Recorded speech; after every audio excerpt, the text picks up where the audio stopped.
Okay, so I'm going to introduce you guys a method of solving magic squares of odd order.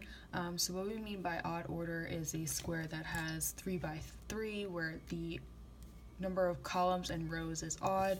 Another example I'm going to do with you guys is 5 by 5. Another example would be 7 by 7. Any squares that have both the odd rows and odd columns. So the method for solving these begins with putting the number 1 in the top middle box. And what we're going to do is kind of follow a pattern. So from this filled in box here, we're going to move up 1 and to the right 1. Now notice we're now outside of this box, so what we're going to do is kind of wrap around that column, and we're going to place 2 in that wrapped around box. Again, if we go up 1 to the right 1, again we're off and outside of that box, so we're going to wrap around the row this time and end up with 3. Now this time, if we go up and to the right, we hit an already filled in box. So whenever you hit an already filled in box, instead of putting a new number in there, we're going to now put the next number below that following number. So again, following our pattern, if we go up and to the right, we now have an empty box. We have 5, up, right, 6. If we go to the up and to the right here, if we wrap around, we would actually end up being at 4, which is a filled in box, so we're going to instead go below 6. So that's where we're putting our 7. Up to the right, we're outside of our box, we're going to wrap around, place our 8. Up to the right, outside the box, wrapping around that column, and we place our 9. So if you actually go ahead and add all of these up, we do have a magic sum for every row and every column, along with the diagonals here of 15. So this method is different than Edward Lucas's method that was shown on the previous slide, but this one does work for every every magic square of odd order.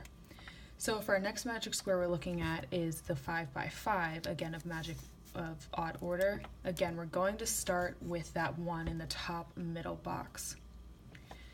Again, following our pattern, we're going up to the right. This is outside of our box, so we're going to wrap around down that column, place our 2.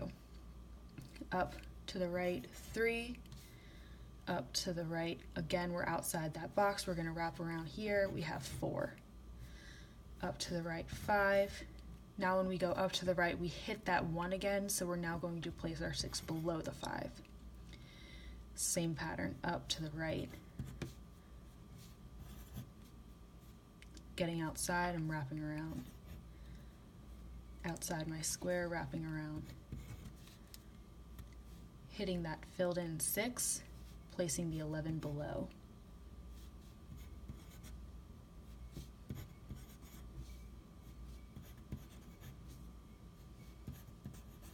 When I get to this 15 up top here, if I were to go up to the right, I'd be wrapping around, but then also wrapping around here, so I hit that 11. So this is a filled in box, so my next number 16 I'm placing below my 15. Wrapping around our top row there, up to the right, wrapping around for the 18.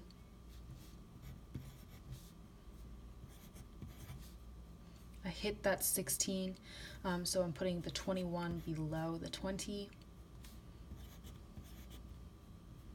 Wrapping around for my 23.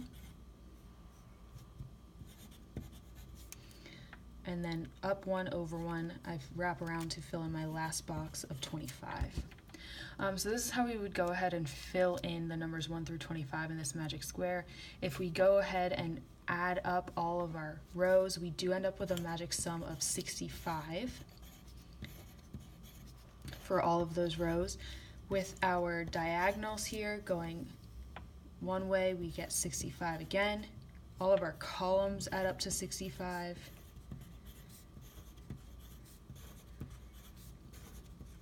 As well as the opposite diagonal going this way, so we do end up with that magic sum of 65. So this does work for all magic squares of odd order.